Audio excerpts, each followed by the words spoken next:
હિમાચલ પ્રદેશના ચંબા જિલ્લામાં ઈંડ નાલા નજીક થયેલ ભારે ભૂસ્ખલનને કારણે ચંબા તીરસા મુખ્ય માર્ગ સંપૂર્ણપણે અવરોધિત થઈ ગયો છે, જેના કારણે વાહન વ્યવહાર બંધ થઈ ગયો છે અને મુસાફરોને અસુવિધાનો સામનો કરવો પડી રહ્યો છે. ભૂસ્ખલન એક ભૂગોળીય ઘટના છે જેમાં પથ્થર પડવા, જમીનનું હલનચલન વગેરે જેવી પ્રવૃત્તિઓનો સમાવેશ થાય છે. ભૂસ્ખલનના કારણે માર્ગ અવરોધિત થતા સ્થાનિક લોકો અને પ્રવાસીઓને મુશ્કેલીનો સામનો કરવો પડી રહ્યો છે.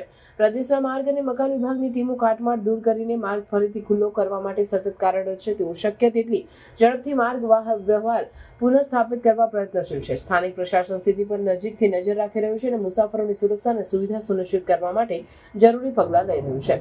મુખ્ય માર્ગ અવરોધિત હોવાથી પ્રશાસને મુસાફરોને વિકલ્પ માર્ગો અપનાવવા અને સાવધાન રહેવા અનુરોધ કર્યો છે. ભૂસ્ખલન જેવી કુદરતી આપત્તિઓ હિમાલયના પ્રદેશોમાં સામાન્ય છે અને તેથી સ્થાનિક પ્રશાસન અને માર્ગ વિભાગો સતત સજાગ રહે છે. મુસાફરોને સલામતીના નિયમોનું પાલન કરવાની અને પ્રશાસન દ્વારા આપવામાં આવેલી સૂચનાઓનું અનુસરણ કરવાની વિનંતી કરવામાં આવી છે.